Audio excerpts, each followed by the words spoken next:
too much going on. Welcome to Title Talk, a podcast for real estate investors where we cover tips, tricks, and trends in the industry. This podcast is all about providing valuable insights to help you maximize your investment opportunities. Whether you're a seasoned pro or just getting started, Title Talk is the place to stay in the know and get inspired. So grab your headphones, tune in, and let's talk title.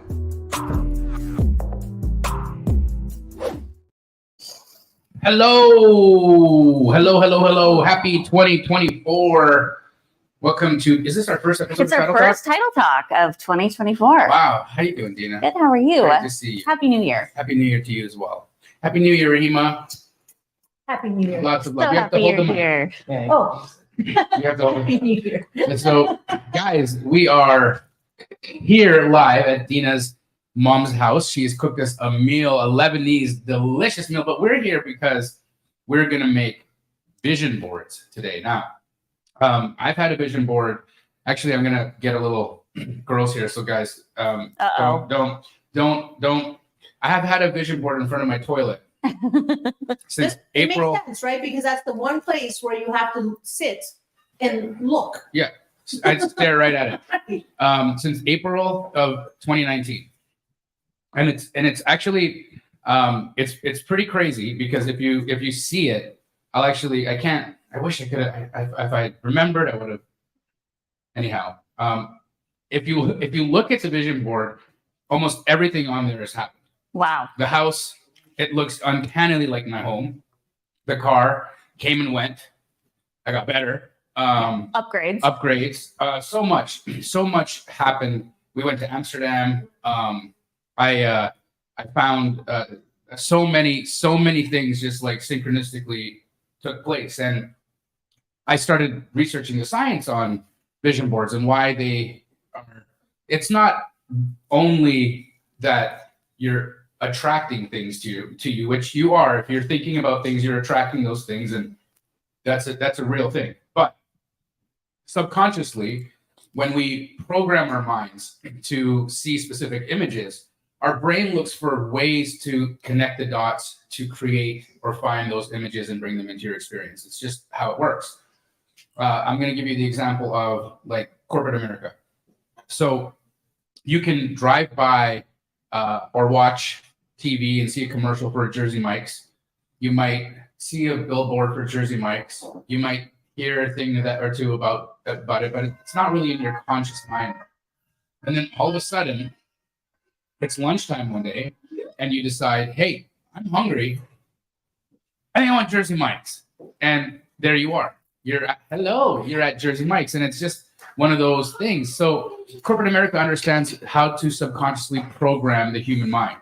And why would we not want to take that and bring it to ourselves, right? Why let other things, other people, other businesses program what's happening to you, what you're bringing into your experience, rather than you program for yourself what experiences and what things you want to bring into your life. And so for me, because my vision board is now so outdated and has pretty much been checked off, there's a few things on there, like a certain cash balance that I want to have in my bank that have not hit yet. So I'm going to carry those over or add some more? I'm going to carry it over. Okay.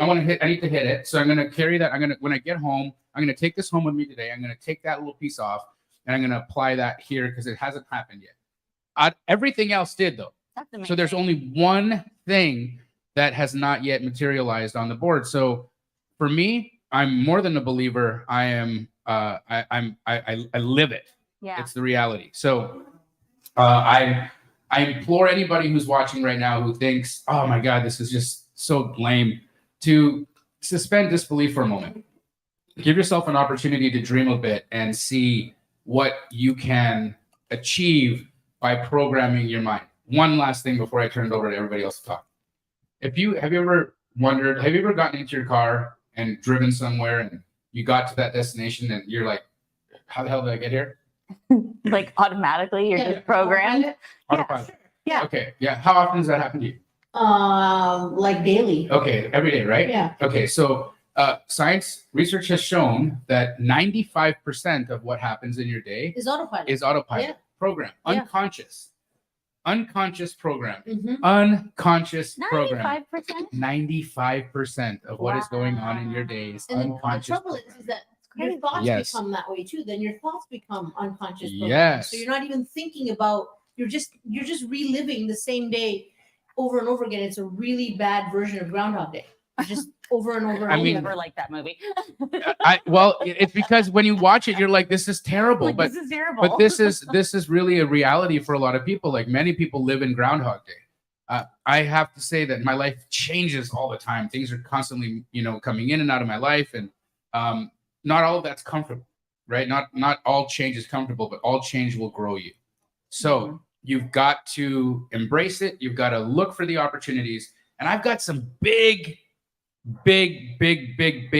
visions for what I'm looking for over the next, call it 5 years, because it took 5 years to pretty much materialize all of what I had experienced. So I'm going to give myself another 5. So guys, don't rip your vision boards up in a year. Be like, it didn't And be happen like, in it didn't 2024. work. So When- I give up. this What? is Give dumb. yourself some time, guys. Give Jamila yourself some time. and Rima, you're Yeah. dumb. This is dumb. It's not. Just give yourself a chance and put this document in a place that you will look every day, not just like fleetingly, but like spend some time looking at it, which is why I put it in my restroom. Yeah, Well, because everybody needs to pee. Yeah, and not just look at it because you want to physically see it, but it'll give you the opportunity to feel prepared for when those things materialize in your life, right? So I think that's the thing I really like about vision boards is you can kind of get out of your head and get into your heart and get into moving yourself mentally into feeling what it's going to feel like to have all those things materialize for you. Beautifully said. Beautifully said. Where do you plan to put yours?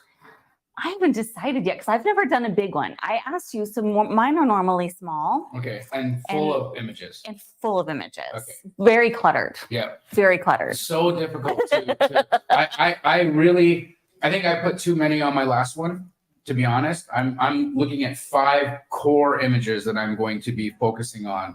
And I think less is more because, there's certain things that I want. Like, for instance, within 5 years, I no longer want to fly commercial. I don't want to fly commercial. Well, then you need a jet I need a jet. on your board. Within 5 years, I need a jet. So Yeah. a jet is going on my board. And I love that. and I will within 5 years find a way to have that. Well, maybe we'll do title talk from the jet. Then, because you'll have a jet. Yeah. Final So I'll old just say- use. So I'll just say, hey, I need the jet. Yes. Bring the jet. Yes. Yes. Where's the jet? Yes. Absolutely. Absolutely. The Absolutely. family jet. It's a family jet. Yeah, exactly. Yeah. Where are you gonna put yours, Rima? Where am I going to put my vision board? Yeah. Oh, in my bathroom. Okay, same place. Same place. I have one in my bathroom right now. Okay. When did you make your last one? 2022. Okay. 2022. How has it shaped out for you? Better than I thought it was going to shape up.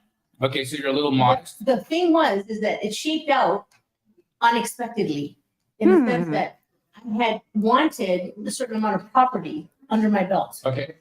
And I got all the property that I wanted, but not in the normal ways. I got them because I couldn't sell them. So they came to me. Oh. They materialized for me. They came exactly How- the way. How is not the question, and we don't care about how. Yeah, It's yeah. never how. it's never how. It's never how. It's- Yeah, and it's typically who and Mhm. and what brings it there, right? So if you got what you wanted, you got what you asked I- for. So quit complaining. I'm not complaining. It occurred to me that I said, man, I wanted that many houses in my portfolio as rentals, and I got them. I didn't expect them to come this way, but I got them. There you go. It all worked out. So how many of you guys out there, we would love to see in the comments, have a vision board that you've done for 2024 or are gonna do one now because we are inspiring you to create one? Let's see in the chat. Give us some of your What are you going Your to focus on, Dina? What are you focusing on in your? I'm doing like 3 different categories in mine. So Okay. like different, kind of one is going to be like the play version, like places I want to visit, people I want to, create fun memories and experiences with. The other is going to just be really focused on like just the balance of like health and business. And then the other is just going to be just like a lot of positivity. I think my world would not be the same if I didn't fill it with positivity. So that's going to continue. Keep it up. Keep it up. I love that. I think that's great.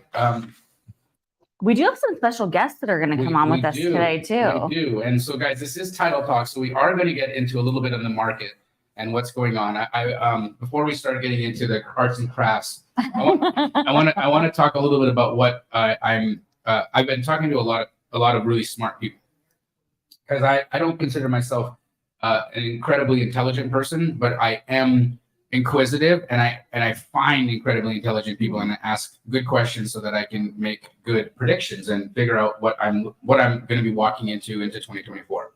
So here are some of the things that we are noticing. So the lock-in effect, which was what we saw prop up the market in all of 2023, and that was the folks who have a 2%, 3%, 4% mortgage, and that is 64 to 70% of all of U.S. homes.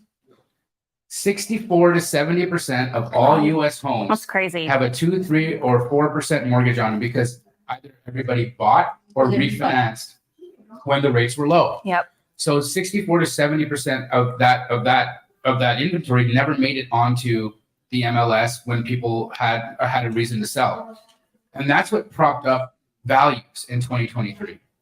It's the reason why we didn't have a crash. When economists were calling for a market crash, it didn't happen. Why? There was no inventory to crash the market. Right. So we still had people making offers, although the market slowed down. We definitely had a small dips in value. We did not have a crash. Right.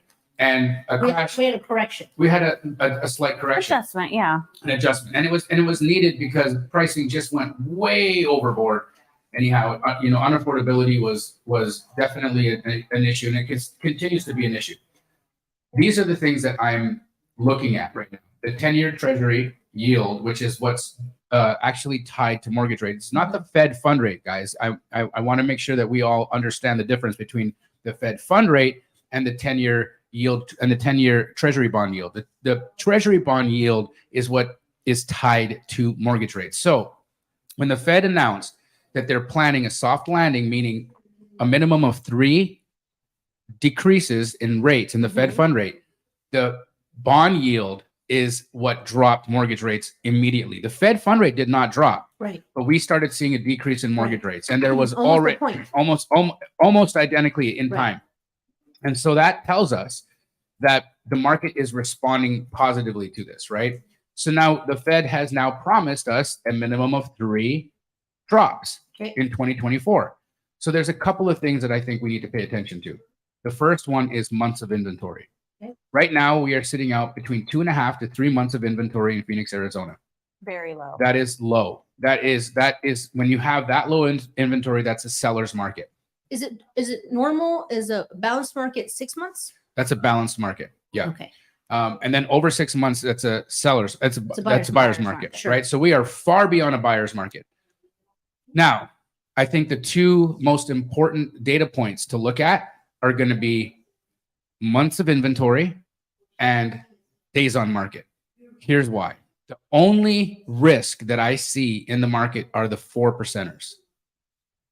Because the 4%ers, when the rates get to 5.5 and 5, which they will likely do, the delta between 4 to 5, 4 to 5.5, it's not enough to stay put.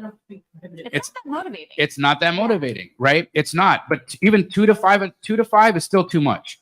So those people are going to keep those homes. They're going to turn them into rentals, long-term rentals, short-term rentals, whatever they do, they're keeping those properties. But the others, those 4%, the 4%ers, that's the risk, right? And so it's going to be interesting to see the speed at which they come onto the market. Nothing ever happens all at once. So those are people who bought their house in 2019. Right. That's around when we were at 4%. Right. 2019. Yeah. Or they like or their credit, or yeah. credit got them to 4, and they didn't have a good enough credit score to get to a 2 when they were offering 1% rates. So whatever that is, we have to look at days on market because that's going to tell us what demand is looking like and months of inventory. And as long as you're watching those two data points, I think you can predict where the market will go in 24. Right now, based on the volume that we've seen and the uptick that we've seen at Keegley, not only in our corporate stores, but in the franchises, there's been a roughly 25% uptick in volume. And that 25% uptick in volume is telling us that investors are predicting that they need to have inventory on the market within the next 90 days to 4 months. Yeah, my investors are saying, hey, can you find us a house right now? Because we want to be on the market. Sorry, we want to be on the market for March. So find us something right now so we can be on the market for March because we like to get things in and out in 6 weeks, right? So find it now. I want to be on the market in March. That's it. What are you seeing in title? I mean, we've seen an uptick in appointments. I mean, every conversation I'm having with people, they're in living rooms more than they were expecting. A lot of times I feel like people don't really go back to work till after the Phoenix Open, but this year they've already been back to work and appointments are up. Definitely, we've had a lot of more open escrows. I've had several of our groups predicting double and triple the volume that they had in November and December. So are you guys hiring more escrow officers, or do you wait for that? Is there a lag? Do you wait for things to become busier before you start staffing for it, or do you? Is there something there? You know, we have a special guest here that I would love to let's have her out answer that question. Let me go see if I can grab her. Okay. While she's doing that, guys, I can't really see the screen here, Bobby, because my eyes are old. How many people have vision boards out there? Bunch. There's at least 7 people that said yes, and then on Instagram there was a few that said yes as well. We're live on Instagram. Oh, cool. Try and scoot this closer for you. Your eyes are old. Is that what you said? Yeah. I have old eyes. Sorry, guys. I've heard of old soul. I haven't heard of old eyes. Yeah, I mean, I used to be able to see well.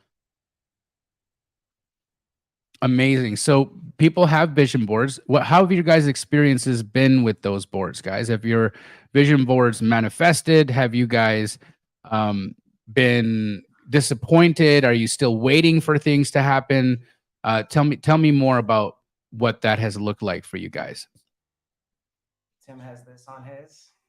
Tim Turner says, I got a house, 2 vehicles, a pile of cash, and an image of a very well-built meet. Tim, amazing. Very good.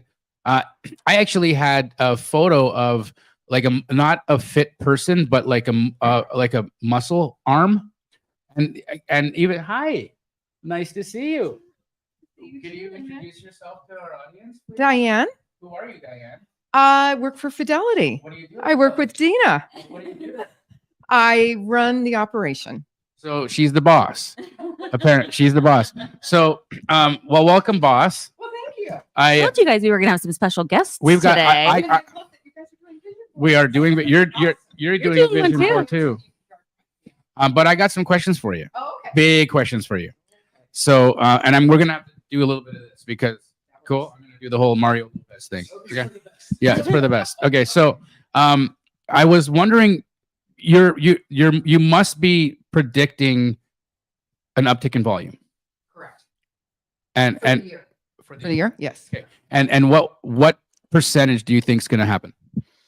I think first quarter is going to be flat, and then second, third, and fourth is going to increase, and we're going to be up on the residential side 5% year over year. 5%. You're calling a 5% increase in volume? Year over year. Mm-hmm. Year over year. Okay, so that's a very conservative outlook. Is that purposeful? Yes. Okay. It's because you don't want to overstaff. You want to make sure that you guys are staying, really grounded with your expectations of what's coming. How hard was 2023's just, with volume decreasing the way it was? How did that affect title? Well, it affected us big time, obviously. And again, I think with the real estate community in a whole, we had to be very strategic in staffing. And but I think times like this, there's opportunities. Always, because it makes you more efficient. And it was actually what spawned this podcast, because not that Fidelity Title didn't always have a great relationship with their investors, but I think Fidelity really understood early on, hey, our investor business is important, and we really want to make sure that we understand the types of business that they're doing, what those strategies are, how we can support them, how we can help increase their business, how we can understand the nuance of that business so that we can go out there and look for more. Did focusing on the investor market make a big difference? Absolutely. 100%. What, how could you quantify it? Oh my gosh. Dina, can you help me quantify it?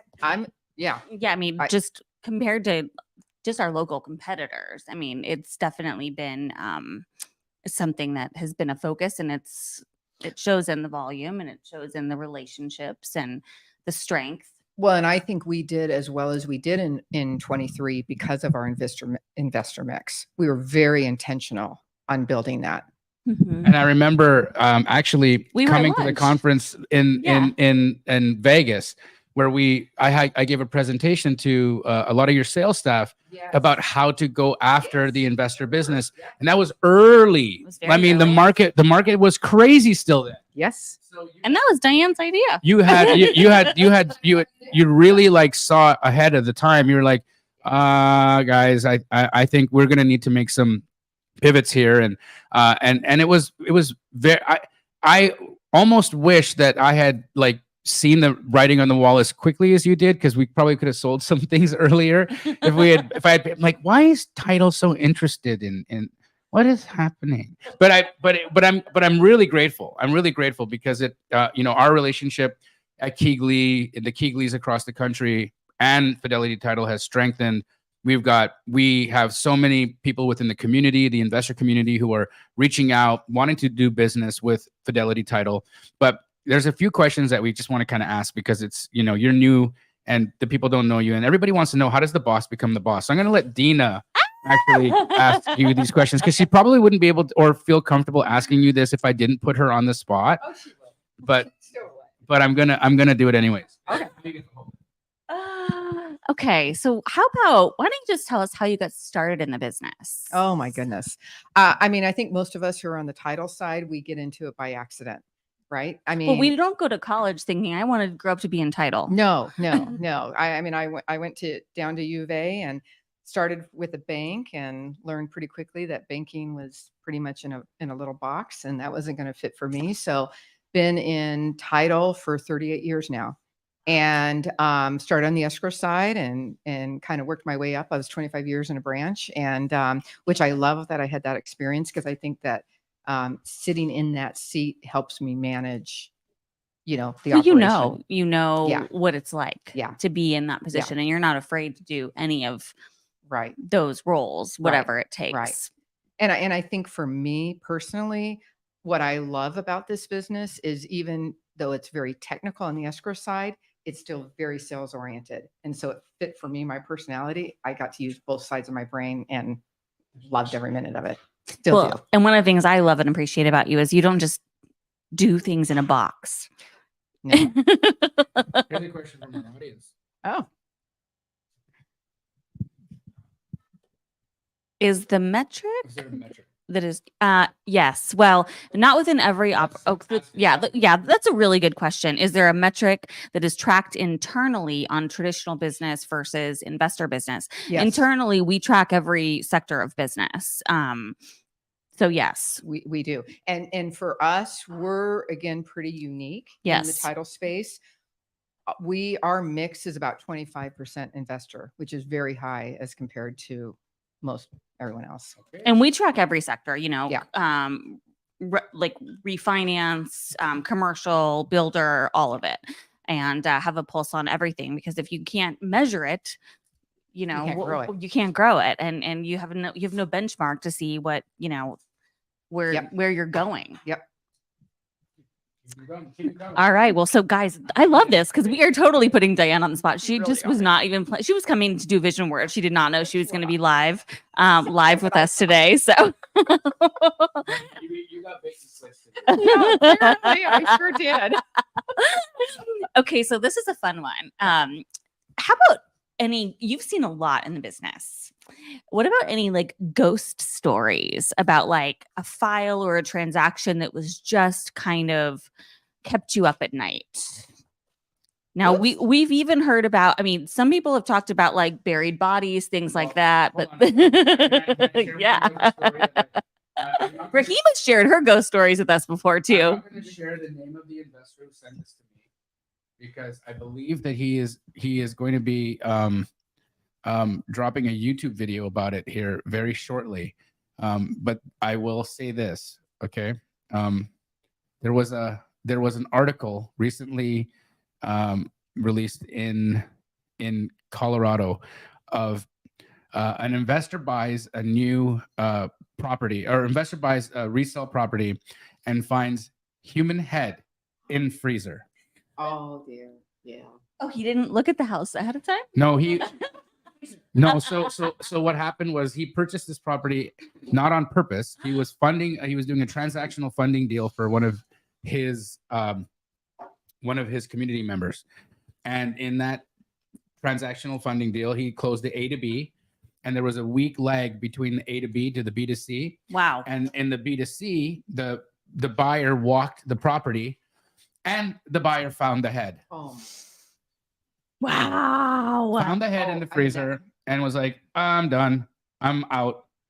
What do you do though? It's a crime scene now. Well, it is a crime scene. Oh, Oh, yeah. yeah. Yep. So anything like that? No, I can't. Let's go to the next question. Yeah, let's go to the next. Oh, wow. Yeah. How do you one up that? I right? know. That's Exactly. a How do you? You don't. And I know exactly how they found the head. I know it because they didn't turn on the power. In that lag, they forgot to turn on the power. So Where's that's the rest not- of the body? where the head has a scent. It's like it starts to rot. Oh yeah. So they didn't turn on the power during that time, and then Oh, that's otherwise. Why would you open the freezer? Right. Because there must have just been a decrepit There was smell. a decrepit smell. And so he was like, is there a dog, a cat, or something in here? Something is in here rotting, and it was a head. Oh, terrible. So yeah. Ugh. Not the best. not the best. Not the best. So okay, So, moving on. Yeah, more- we'll move more on to something positive. a little bit simpler. So, most of our audience here they are investors of all scales, right? So some people that are brand new in the business, they've never done their first deal. Some people that are very, very seasoned. Any advice that you have for investors when it comes to the relationship with the title company? My motto in life has been, and I think it definitely works for the investors as well, is, staying humble, staying coachable, and staying curious. And I just really believe that. And I love that you guys have this community where you're kind of leading the charge and Doing my best. mentoring, and because that's so important, especially for younger folks. And I feel I have such a passion for the younger generations coming behind us, that we can truly help make a difference and help them be better than we ever Right. could be on our own. Right. So that, to me, that's It was an interesting. I had a podcast with Cody Sperber recently, and he said something to me that was really, really impactful. He said, and all the people that you have coached, and Astro is over 5,000 members now, getting close to 6. And we're like half the size, if not less than half, even of what Sub 2 is. Sub 2 is like over 10,000 people, right? So just within these 2 dudes, Pace and Jamil, right?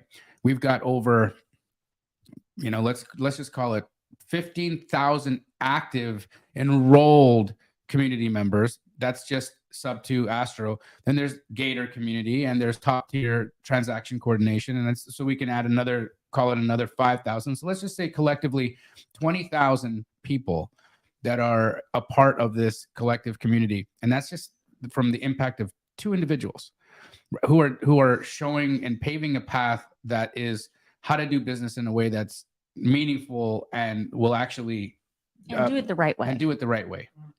Because I think, when I remember coming to Phoenix, I had to cold call title companies to find out who would want to do business with a wholesaler, because y'all were not friendly to us in the beginning, right? It wasn't about, not Fidelity specifically, title companies and the industry in general was just like, it was like wholesaler, so it was like, you really had to. And so you kind of had to know a guy who knew a lady who worked at the place, who was comfortable with them.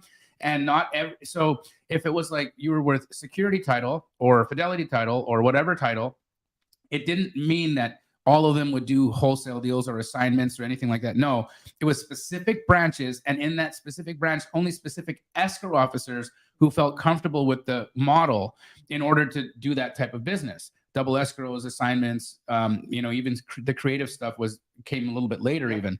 And so we had a really hard time getting people to do business with us, right? It was just like, they're like, no, we don't do that. In fact, there were so many escrow officers when I would call and I'd say, hey, I'm wanting to do a double escrow. Do you guys do those? Oh, that's illegal. And, we now know that that's not the case, but it was a miseducation, right? The miseducation of the industry. And it came from a bad reputation. It came from open files, no EMDs, no cancellations, ghosting agents, ghosting sellers, letting inspection days pass, having sellers coming in and sign, getting into U-Hauls, waiting to move out, and nothing happening. And having that story happen over and over again to where you're thinking, why would we ever want to put ourselves at risk of doing a transaction with somebody who doesn't know how to perform? Can you tell me from just the perspective of the title of, from your level, because you are at a pretty high level, how has the sentiment adjusted? I think it depends on the company. Okay. I still think there are some companies out there that are just more conservative in nature, and that's okay. That's their model. I know for us, and having grown up on the escrow side, especially, I like to live in a world of where there's lots of color. There's nothing black and white. Right. So I think there's always things and ways that you can do things. You just have to be creative. So I think overall, there's been a big shift. I mean, especially 38 years I've been doing it, but it still is not across the board. Wow. And I think that, this podcast itself is one of those things that I think will help adjust and move the narrative along. But it's interesting. And really as the market continues to evolve, and as we start to see more and more like regional housing markets instead of a national housing market, which is another thing that you might want to speak to right now, because it's a complete misunderstanding that people have that there's a US housing market. There is no such thing as a US housing market. It doesn't exist anymore. There was a US housing market. We don't have a US housing market now. We have a regional housing market. How did you guys wrap your heads around that? Because it took a big shift in thinking and a real big shift in perspective. And when you guys first started seeing that, what did it do because of course there had to have been people at your level having conversations in closed rooms thinking, what the F is going on? Right. What I love about Fidelity is I think, we're the largest title insurance company, but we don't feel it. So they allow us on a very granular level. At the local level, we know our market better than anyone else. And, our corporate office is back in Jacksonville, and they do not at all know or even think that they know what's really going on in all of our markets. Our market is so unique. I mean, we're not even the same as Tucson, right, or as Northern Arizona. So it's very granular that we get down. Amazing. That's really great insights, Dan. Any last questions? And you were curious about, so we are expecting some growth this year. Yeah. We're expecting growth in our residential market, which does encompass the investor circuit. And you had asked, how do you prepare for staffing that on the escrow side, right? Yeah, that was a question I'd asked Dina, but she was like, no, I'm not the right person to ask. because we think about it, right? To give you an example, we saw, and I'm going to be really broad here in saying that it's not, there's going to be outliers and whatnot, but approximately a 25% uptick in volume in the beginning of the year. And that's a lot in a short amount of time. And so, we have questions as well, having an operation the size of Keighley. There's like, well, how do you staff for that? Do you staff in anticipation and then grow into it? Do you hold? Do you stretch and press your people to a point where at that point you're like, okay, hey, that you've outgrown that suit. We gotta get you another suit. That is always a hard. I mean, that's very hard to yeah. answer. But I mean, I think for me personally, what I do, it's a gut feeling. So I trust my gut. And because the fact of the matter is, whether it's your business or our business, there's a ramp up period for training. And so I'm always recruiting, and I'm always looking for talent. And I'm always, especially those young college grads, I know who's who out there. And so I'm ready for when that tide turns, that I can pull the. And she's always meeting with people. Always meeting with people, even there when it's might not slow. be a position today that's necessarily the right fit, but it doesn't mean there won't be like in the future. Right. Yeah. So you take on talent Abs- and you hold it. Absolutely. And I'd rather build on talent organically. I love that. That's wonderful. Well, it makes them more loyal with you. It doesn't matter what business you're in, Yeah. right? It Mhm. makes them more loyal. You know that they're trained the way that you want them trained. I mean, there's so many advantages to their organic growth. Well, and the average tenure of an employee at our company has to be Oh. over 15 Oh, it years, I don't know of which- another company that has that. Yeah. That's very high. Yeah, it's very, very Mhm. high. And it was interesting that you asked that question too, because like I had the conversation with your admin team late in November about what they were looking for. And, expectation was, hey guys, just so you know, we're adding to our staff in February because we're expecting an increase in volumes. If you know anybody we should talk to now, please let us know. That was in November.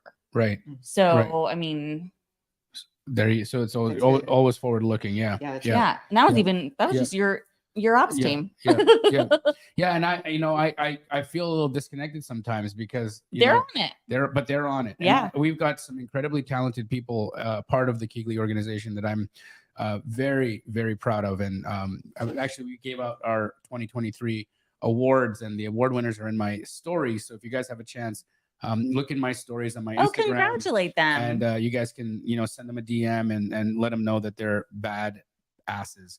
Sorry, I hope I don't get kicked out of YouTube for that. Here's a question for, actually, there's a couple things here. This is one of the most, I think, Diane, you're going to really like that we're bringing this up because we're in an audience of wholesalers right now, mainly.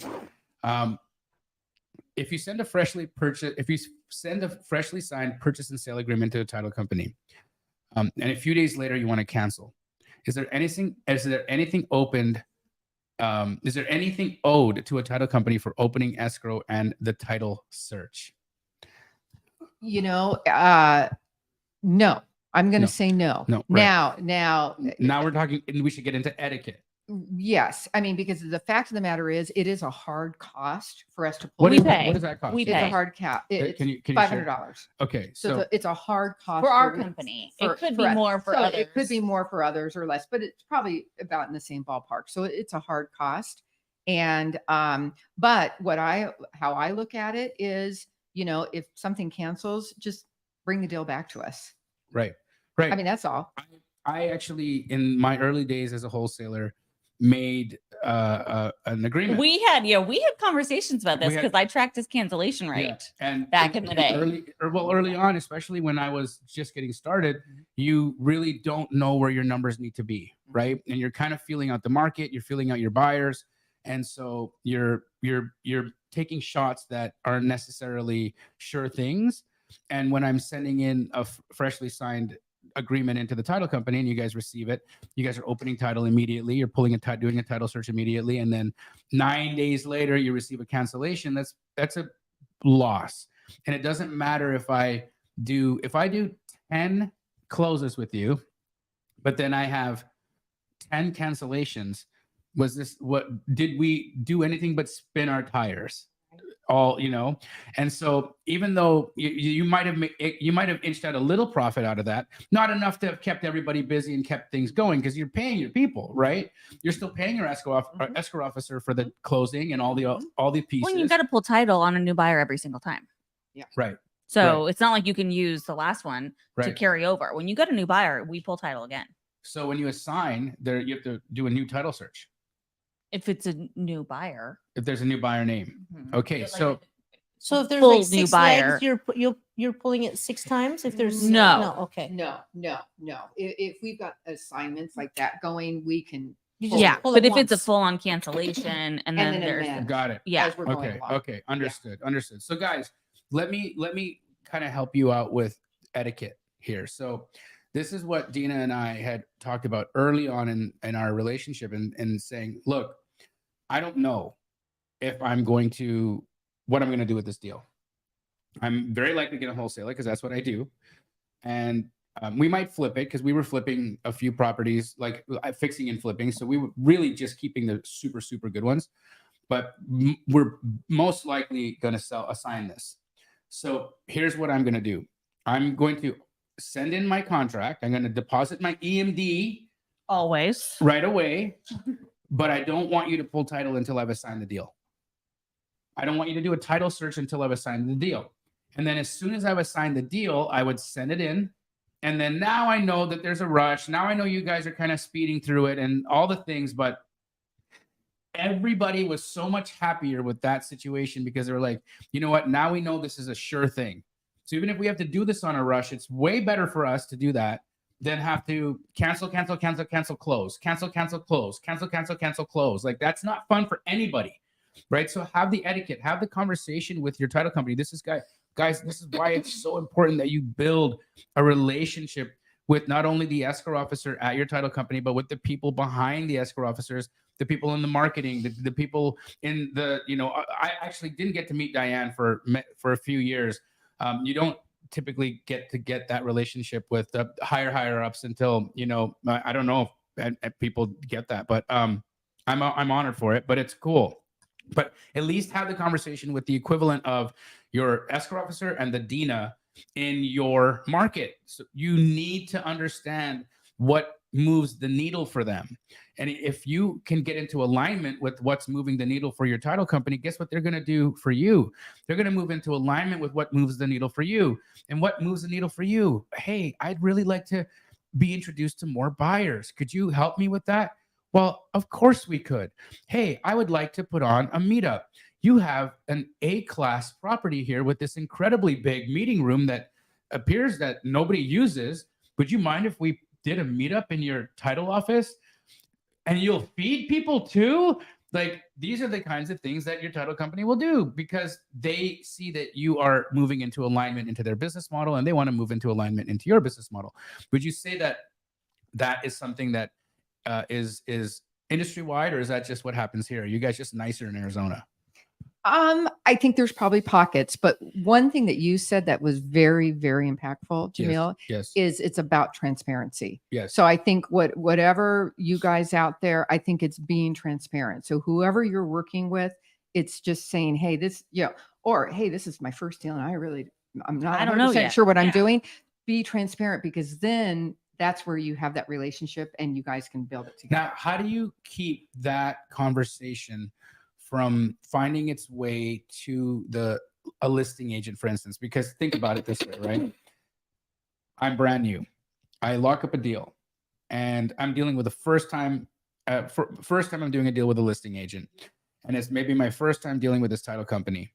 And I'm transparent. When I come in and I say, hey, I just bought this course called Astro Flipping. It's pretty good. I did something called agent outreach, and I got this deal. It's a pocket listing from an agent. I think it's good. And Jamil comped it for me on one of my Tuesday calls, and kind of looks like it's a good deal. So I'm like 70% sure we're going to do good on this thing, but we're not really sure yet.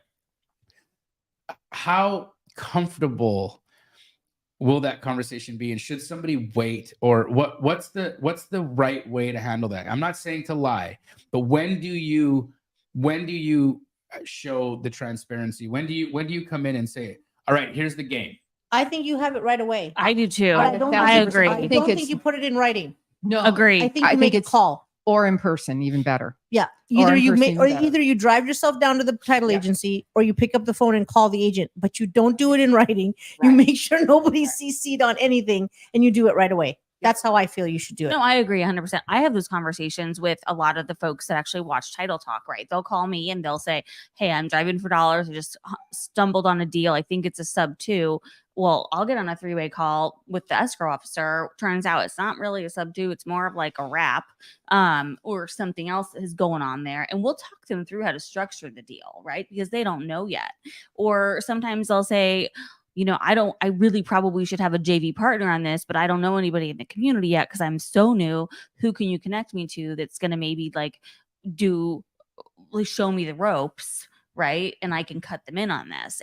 And we can have those conversations. And I agree with you. It's not in writing thing. It's a conversation with, whoever you're working with on the sales side. And then, when it's appropriate, they will loop in escrow will definitely talk through the logistics on the transaction and point you guys in the right direction. Awesome. I think we're having some fun here tonight. Yeah. A lot of good information that I feel we're sharing today. Diane, you've been in the business a minute, and she doesn't look like it though. No, you look great. But looking at it from the perspective of the experience, right? There's so many ways to get trapped in a deal, like trapped in a deal, and you could get trapped in a deal where you lose your earnest money. You could get trapped in a deal where you're in litigation or mediation for your earnest money. You can get trapped in a deal where you could get sued for specific performance.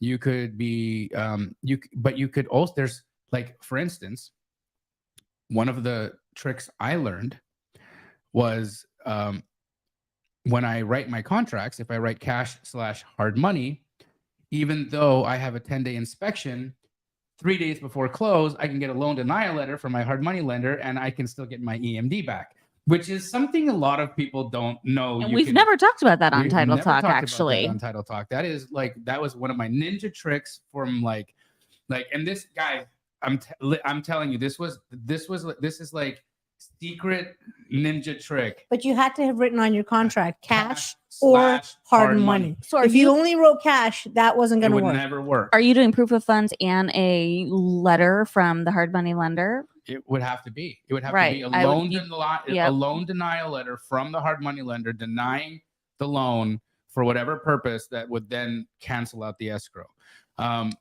But we wouldn't show proof of funds on those. We would just show them when you're submitting the contract to get it at the beginning. Would come from the hard money lender in the first. So you're not showing them a bank balance. So he's asking, are you showing them a bank balance as well as a letter from? When you're using a private money lender or a hard money lender, they're always providing the proof of funds. Right. So it says cash, but really it's cash / hard money.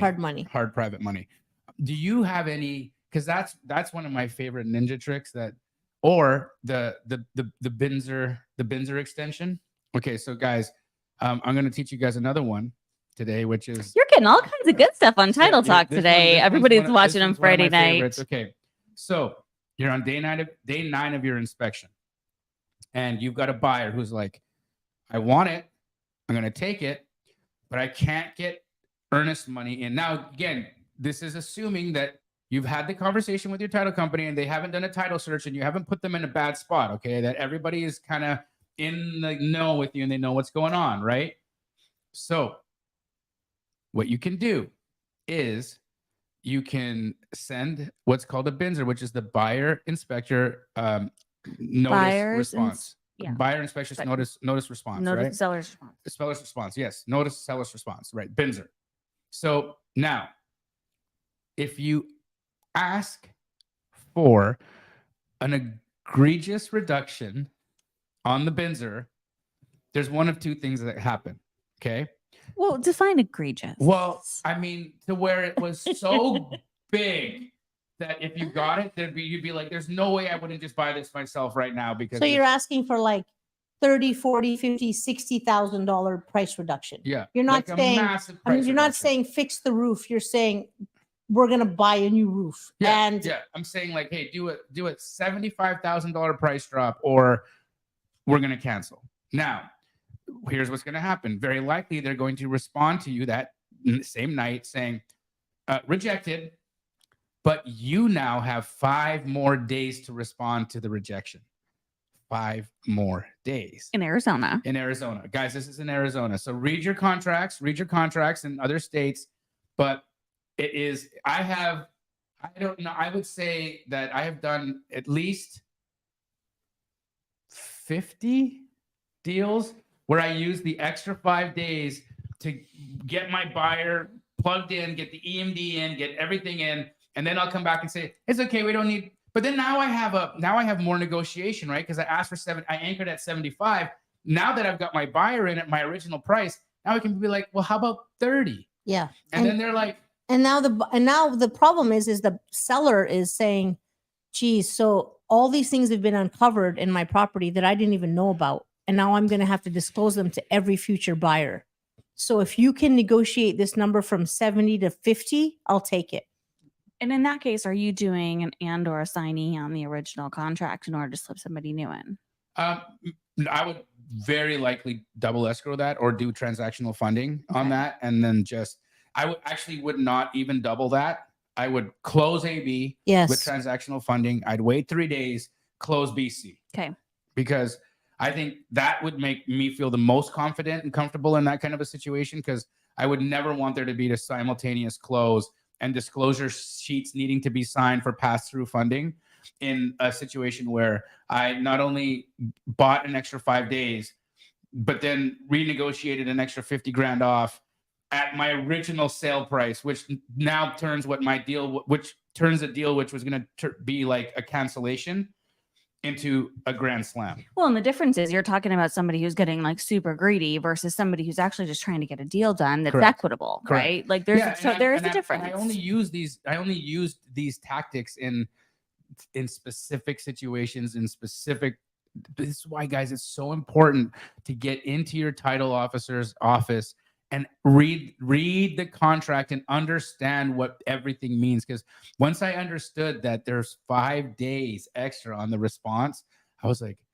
oh my goodness, this is the craziest thing that I've ever seen in my life. And well, and so just so you guys know, a typical escrow officer in our operation, they'll close 100 deals a month. Yeah. So just think of how many different contracts they're seeing, how many different scenarios they're seeing that end up in litigation, so they are a wealth of information for everyone. I mean, they know how to write a contract and how to keep everyone out of trouble. Yep. Yeah. I feel like we had like one of the most like fascinating conversations today. We got to meet Diane from the ivory tower of Fidelity. Was that? That is so not her. Yeah. By the way, that is so not her.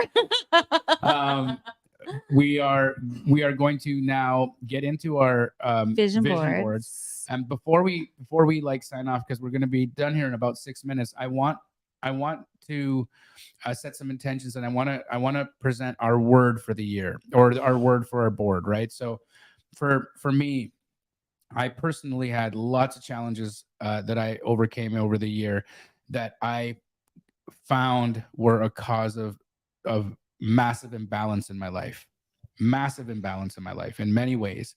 And so the one thing that I'm really looking for in my life right now is balance. That's my word for 2024, 2025, 2026, till all the things, until I'm balanced. That's my word. Okay. That's my word. Bobby, I think he's going to have to start doing yoga with you. Not on airport floors, because that's disgusting. You have one person. We have Alejandro in here. You guys want to take your question? Yeah, please. What's the question? Hi. Hi there. I had put some questions in the chat. So I'm right now, I've actually signed a purchase contract today from a wholesaler. He already opened up escrow with the title company, but it's a title company I had a very bad experience with. And I was wondering, is there anything I can do about that? And then also just how do I vet like a title company, especially when I'm investing from long distance? Both great questions. Where are you working? Questions. I invest in Ohio in the Cleveland area, and I'm in California in the San Francisco Bay Area. Okay, so you're doing deals in Cleveland. Yes. Okay. So here, this is where your relationship with your wholesaler, it becomes really important.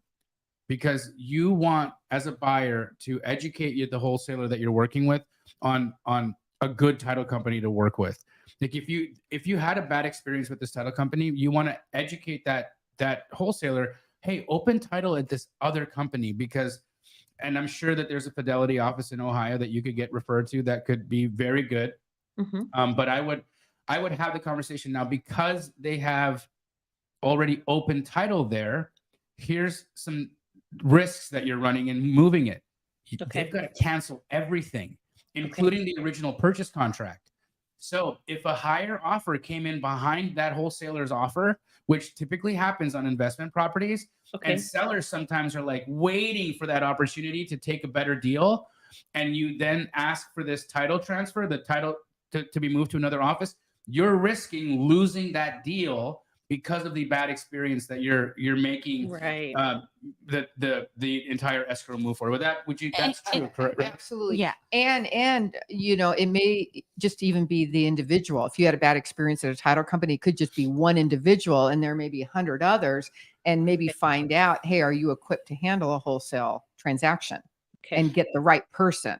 And is this the first transaction that you've done with this other person that you're doing the deal with? With the wholesaler? Yes, it would be my first transaction with this particular wholesaler.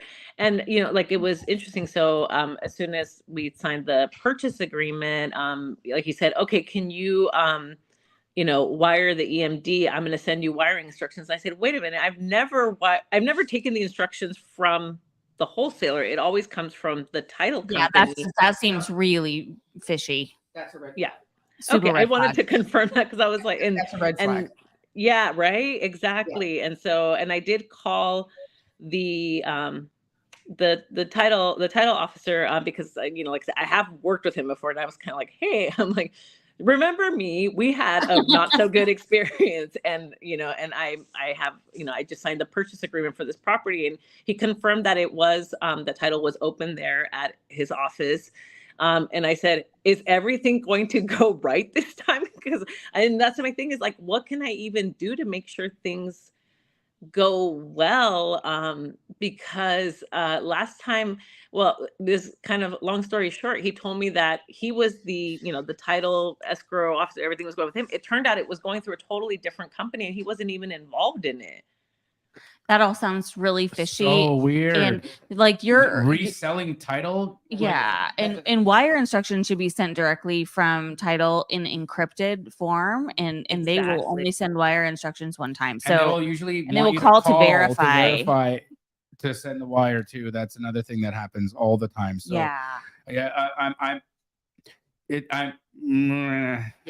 And I will just tell you a best practice here, because this is a very common question when it comes to a new relationship with, you know, somebody that you're doing wholesale transactions with. So sometimes they'll tell them, hey, by the way, I've had a really, you know, not so great experience with this title company. We'll try it your way once, but if it doesn't go as planned, for all future deals, can we please agree mutually to go this other direction? And then typically it's a really easy move all the business to some place that you guys mutually trust together, but it is a little bit difficult the first time.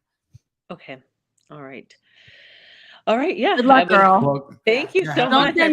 What's your word for 24? Yeah. What's your one word this year? My word, I do have a word. I wrote it down, everything. I'm like, which one was it? Well, I wrote two: patience and persistence. Beautiful. Ooh. Great to meet you. Much Great love, and thank you for tuning in, and we'll see you again. Okay, so I gave my word. Diane. Empower.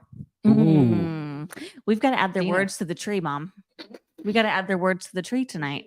Yeah. My word this year is warrior. Yeah. And it means a lot of different things for me. So I'm excited. I'm picking this mic up. Okay, so my word is non-negotiable. That's two words. Well, it's a hyphenated word. Okay. Because I feel like I'm constantly negotiating what I'm supposed to be doing, or how I'm supposed to, or what I'm feeling, and I'm constantly negotiating so that I'm making everybody else in the room happy. Does that make you feel compromising of your values? Constantly being compromised. Yeah. So I'm saying this is non-negotiable. Sorry. Non-negotiable. This is my non-negotiable. Take it or leave it. I love it. I love it. You got love in the chat for that. Hey, by the way, Rahima. you're surrounded by amazing women tonight. Let's talk about that for a second. You know, Jamil has always been surrounded by amazing women. I have been. Starting from his mom, Yep. starting from his like birth Yep. till My wife. his wife, you, his daughters, Yep, his my niece, his like he's everybody. always been surrounded by beautiful, strong, women, competent, Like wonderful, caring women. and I think it's because I was around you guys and raised. I feel I was raised by my sister. We were latchkey kids, right? So, mom and dad worked 12-hour days, and so having a sister like Rahima to be able to have taken care of me all those years made me somewhat of a better guy. But I've always got more to learn and farther to go. Well, you guys, if you're watching this and you've got a one word for 2024, drop it in the chat. We want to hear it. We want to lift them up. We want to encourage Clarity, you. nice. I like that. One word will change your life. I'm a firm believer. My mom turned me on to this. I don't know how many years, a dozen or so. Her word this year is certainty. Certainty. Oh, beautiful. Love that. Wonderful. Love that. Certainty. Yes. We've got exposure from Robert. Ooh. He's gonna get himself out there. You do that, boy. We've got mindset from Latanya. Anything else, guys? Any other words we want to put in here before we sign off? Consistency. I love it, Linda. We hope you guys are having fun with us on the first Title Talk of 2024. We are excited to bring you a lot of really great content this year. And if there's anything you guys want to chat about, any topics you guys want us to explore, any markets that we should dive into for you, definitely let us know. Elevation. And yes, if you guys, and one last plug for anybody doing business in Arizona, I would highly recommend you reach out to titletalk@fnf.com. Send an email, say I'm doing business wherever you're doing business. Email titletalk@fnf.com and let us know where you're doing business. If there's a relationship that Dina can make for you, she will always make it. But especially if you are doing business in Arizona, we want to bring your business to the incredible team that we've been working with. And so email titletalk@fnf.com. Until the next episode. Happy New Year, everybody.